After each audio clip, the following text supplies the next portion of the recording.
écoutant Ce soir on improvise sur RCF, vous écoutez plus qu'une émission de radio. De retour en plateau, effectivement, pour parler photographie, pour parler exposition. Vous savez qu'on a l'habitude de parler des expositions. Et là, c'est une exposition assez exceptionnelle et assez remarquable qui se tient sur les 6 messes du Château de Tours.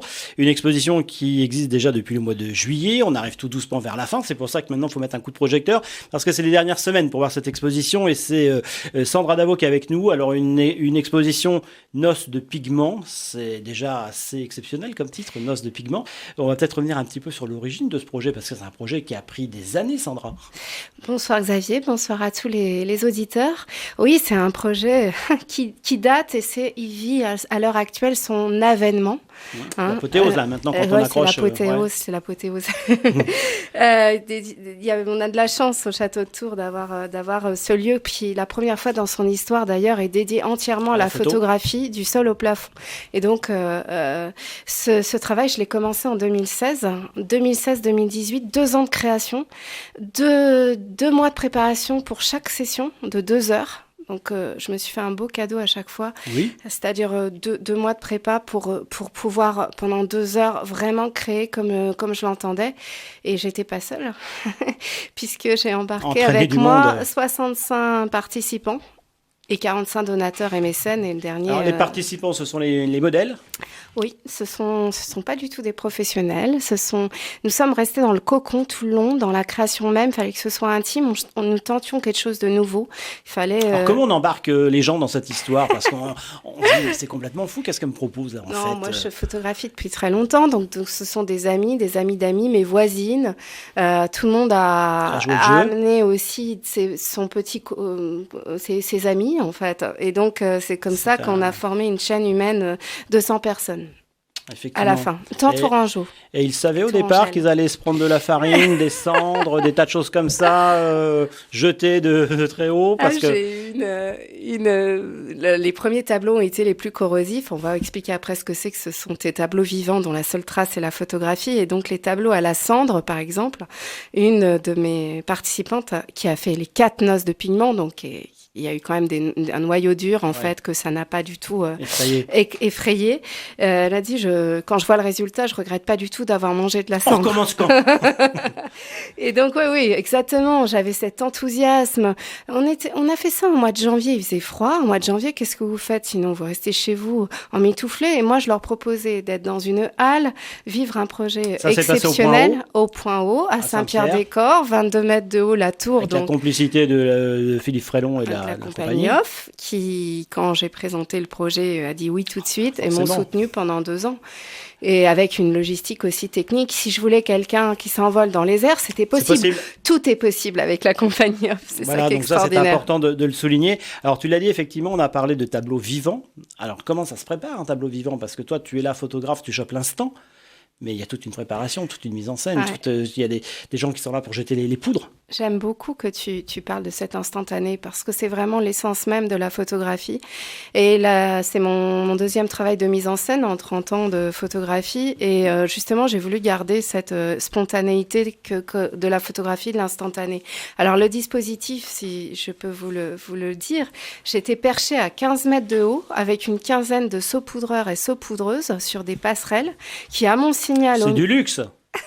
Oui. Se faire plaisir et d'avoir cette équipe. Donc, j'avais un micro quand même et je leur demandais de lancer sur des femmes au sol qui, elles, étaient sur une dalle de 12 mètres sur 15. Donc, vous voyez le dispositif de cette peinture en direct.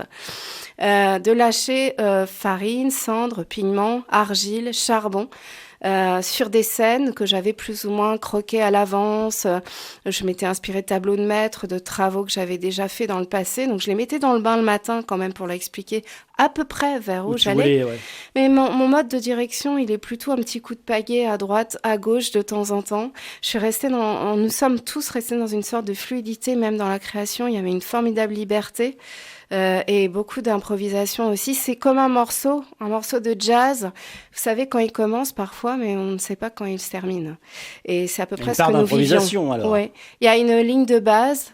Et puis, petit à petit, on saupoudre à droite, à gauche, avec des tentatives artistiques différentes. Alors, aujourd'hui, le résultat, c'est 35 grands formats. Ouais, 34, pour être très précis, mais on peut arrondir à 35, c'est 34 grands formats au 3e étage du château de Tours, mais aussi 300 autres images projetées qui, elles, sont là pour montrer tout le processus. C'est là que je voulais venir, en fait, parce qu'on voit peut-être les ratés, les moments... Exactement, j'ai voulu garder dans ce... Les making-of, un peu. Les ratés, vous les verrez pas. Je suis trop exigeante pour ça. C'est un peu le making-of, en fait, de... Ouais. Alors, le making-of, je ne l'ai pas vraiment fait, l'envers du décor, les coulisses, il y a un petit peu, mais très peu. Ce que vous allez voir, c'est des images qui ont leur intérêt, qui sont intéressantes ou qui fonctionnent en série. Donc, évidemment, il fallait faire un choix de 34 grands formats, je ne pouvais pas tout montrer. Donc, vous aurez à la fois cette série sur les mêmes images, variations sur le même thème, et d'autres que je n'ai pas retenues parce qu'elles avaient un intérêt, mais elles ne faisaient pas partie d'un ensemble homogène ou c'était des pistes qui me paraissaient moins pertinentes. Mais je les ai quand même mises pour que le spectateur, les personnes qui viennent, les visiteurs, puissent... et ils adorent voir ce diaporama. S'imaginer un petit peu. Pour la plupart, ils se rendent compte réellement du processus face à ce diaporama, à cette projection. Alors, c'est avant tout aussi une aventure humaine, parce que tu l'as dit, tu as embarqué beaucoup de monde dans cette histoire, ouais. Que ce soit les saupoudreurs, mais que ce soit les modèles, que ce soit effectivement aujourd'hui les mécènes, parce qu'au départ, c'était un projet fou, et les gens ont adhéré. Ouais, ça a été un long cheminement, en fait. Maintenant, je peux le tracer, ce cheminement, comment il s'est tissé pas à pas. Alors, juste pour revenir, il y a les saupoudreurs et les femmes pinceaux. Voilà. Et une petite équipe technique à chaque fois, dont un régisseur de la compagnie off et des ingénieurs lumière différents. Au niveau de l'aventure aussi humaine et du financement, il est quand même intéressant parce qu'au début, je me suis autoproduite, donc lancée vers une aventure nouvelle, corps et âme. La compagnie off me suit et ses participants volontaires. Donc, ce sont là des citoyens. Ensuite, lorsque je vais faire les premiers grands formats, les 17 premiers, c'est un crowdfunding, donc un financement citoyen. Participatif, oui. Participatif, et pendant un confinement d'ailleurs, et des mécènes privés, du domaine privé, exceptionnels. Ceux avec qui j'allais faire les impressions, ceux qui vont me permettre de stocker les impressions, des mécènes privés extraordinaires.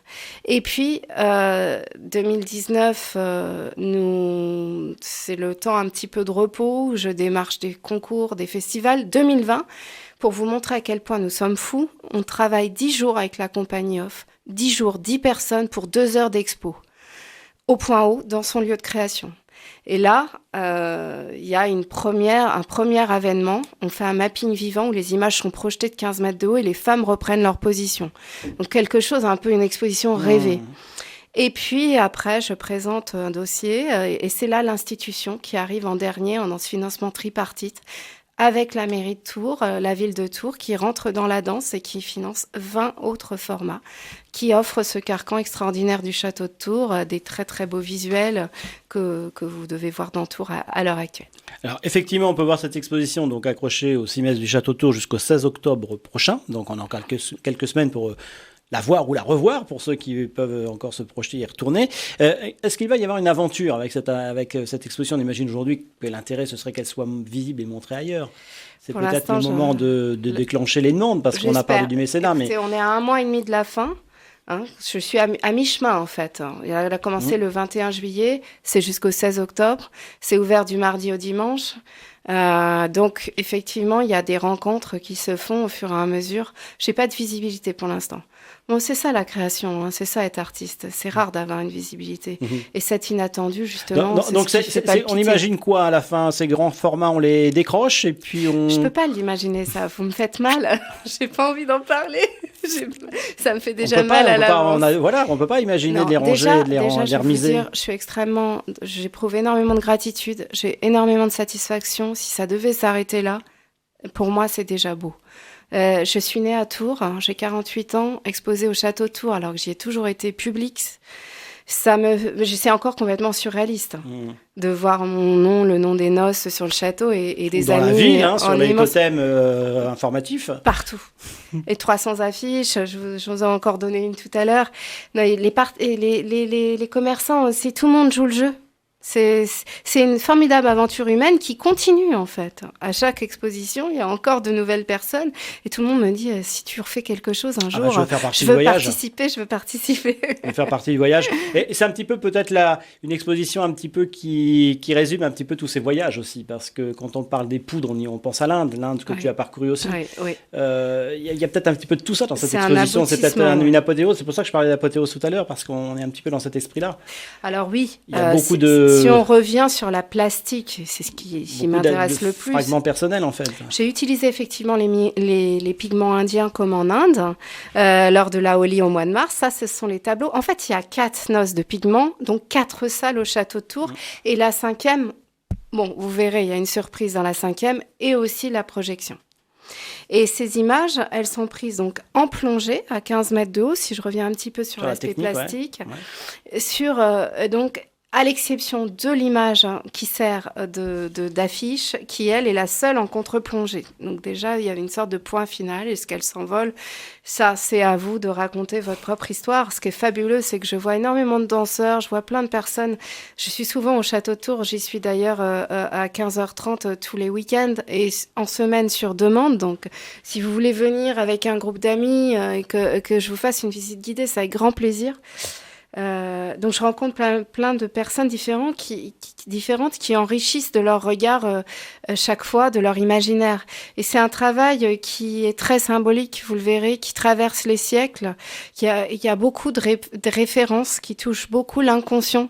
Donc les personnes à chaque fois me parlent de ce qu'elles voient et c'est toujours différent et c'est merveilleux à écouter. Bon bah voilà, on n'a plus qu'à se diriger vers le château de Tours. Venez nous voir. Cette exposition. Donc, je rappelle, jusqu'au 16 octobre prochain pour participer à ces noces de pigments. Sandra Davo, merci. On ne va pas parler de projet. Ce sera l'occasion de se revoir et de parler encore de l'aventure photographique. Avec et plaisir. Puis, on poursuit donc cette aventure donc au Château de Tours. On l'a dit. On marque une pause musicale avant de retrouver Bernard Charret, notre invité pour la dernière partie de cette émission pour parler du banquet festif. On marque une pause avec Vita et Slimane.